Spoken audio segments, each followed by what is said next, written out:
Jangan lupa subscribe channel YouTube TVRI Bengkulu, like, komen, dan nyalakan notifikasinya.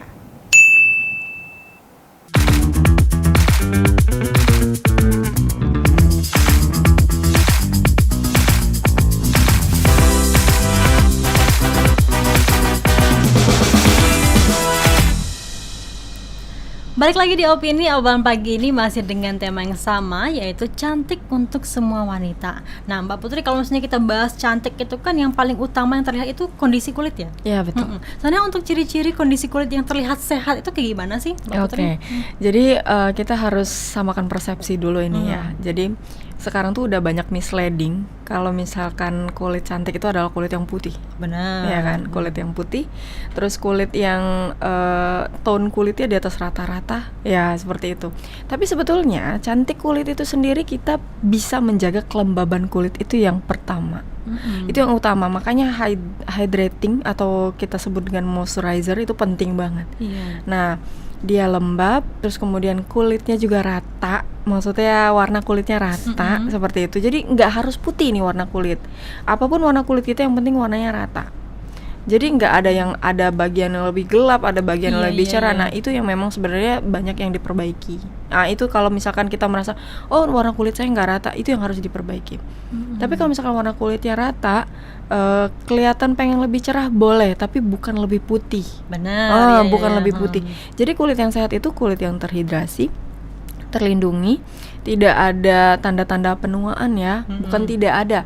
Minimal tanda-tanda penuaan ya, minimal tanda-tanda penuaan yang asumsinya adalah dia jarang terkena dampak buruk sinar matahari seperti itu. Jadi itu paling, kalau yang sehat dia lembab, warna kulitnya merata, teksturnya bagus, dan minimal tanda-tanda penuaan. Minimal tanda-tanda penuaan gitu. Karena kan sekarang juga sudah banyak produk-produk yang memang gitu kan, untuk memutihkan, mencerahkan, glowing gitu kan. Tapi sebenarnya untuk kandungan-kandungan sendiri yang baik untuk kulit itu kayak gimana sih? Sebenarnya balik lagi seperti kebutuhan badan. Kita harus tahu kebutuhan kulit kita. Pertama, misalkan kita tahu nih kulit kita berjerawat gitu. Kulit kita berjerawat, berarti kalau berjerawat itu butuh sesuatu yang sifatnya anti-inflamasi, anti-mikroba. Contohnya misalkan salisilik acid kayak gitu ya. Terus kemudian kita juga bisa temukan kalau drugstore itu rata-rata yang memang standar BPOM ya. Memang standar BPOM. Jadi kita harus tahu konsep, ada yang namanya krim perawatan, ada juga yang namanya krim pengobatan. Beda ya, betul. Jadi kita harus tahu konsep ini. Kenapa? Karena ketika kita tahu kulit kita ini bermasalah, misalkan jerawatnya kayak udah semuka-muka gitu, itu kalau pakai krim perawatan yang ada di drugstore, saya rasa agak sulit, kurang efektif gitu ya? Agak sulit, karena di drugstore itu tujuan utamanya adalah mencegah terjadinya masalah, memaksimalkan kondisi kulit wajah, tapi bukan mengobati. Even dia merasa aku semenjak pakai ini kok berkurang, bukan sembuh. Gitu. Jadi kalau memang kita merasa kayaknya masalah kulit saya sudah butuh pengobatan, itu nggak usah deh effort banyak-banyak untuk coba ini, udah ke dokter. Benar sih. Berobat gitu. Karena under prescription itu nggak bisa dijual bebas.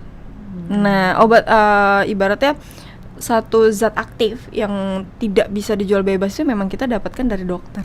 Benar. Kalau memang kita punya misalkan jerawat yang banyak tadi, atau misalkan fleknya udah parah banget, terus kita almost semua produk skincare BPOM yang klaimnya untuk flek itu biasanya bukan mengobati flek, tapi kayak mencegah flek itu bertambah banyak, atau dia hanya memudarkan, bukan mengobati. Bukan mengobati secara clear seperti itu.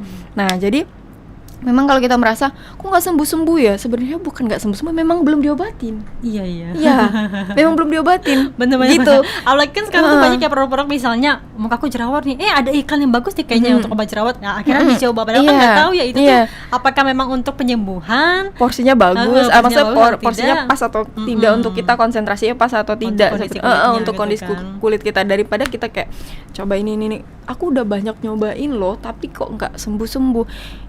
Sebetulnya memang belum diobati aja. Kayak gitu sebenarnya. Jadi kita harus tahu betul konsep kita ini sedang merawat atau sedang mengobati.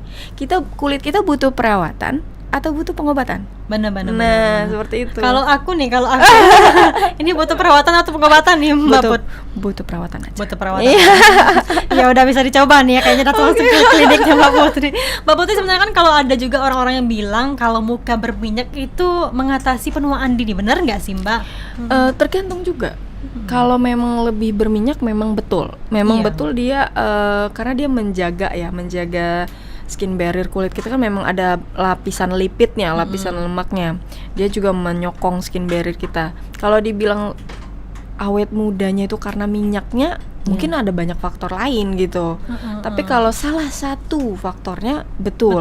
Tapi kalau over pun itu juga nggak terlalu baik karena ada yang berminyak tuh cenderung berjerawat. Benar. Iya, cenderung berjerawat. Nah, jadi memang kita harus lihat nih, ini minyaknya nih tertoleransi atau tidak, seperti itu ya kan. Kita nerima nggak minyak seperti ini gitu. Kita nerima kalau misalnya kita pede dan nggak ada masalah apapun. Minyak adalah sebuah zat pembangun juga di kulit kita, penyokong skin barrier juga, seperti itu. Banyak juga kalau misalnya orang berjerawat tuh juga banyak karena mukanya berminyak. Iya, karena muka berminyak. Cuman nggak selalu muka berminyak berjerawat. Kering pun juga mudah berjerawat. Mudah berjerawat ya. Iya, mudah berjerawat. Kalau wajah kering, intinya pada saat kondisi kulit kita tidak stabil, terlalu kering atau terlalu berminyak atau misalkan banyak terlalu yang lain, ini akan lebih mudah kena masalah kulit seperti itu.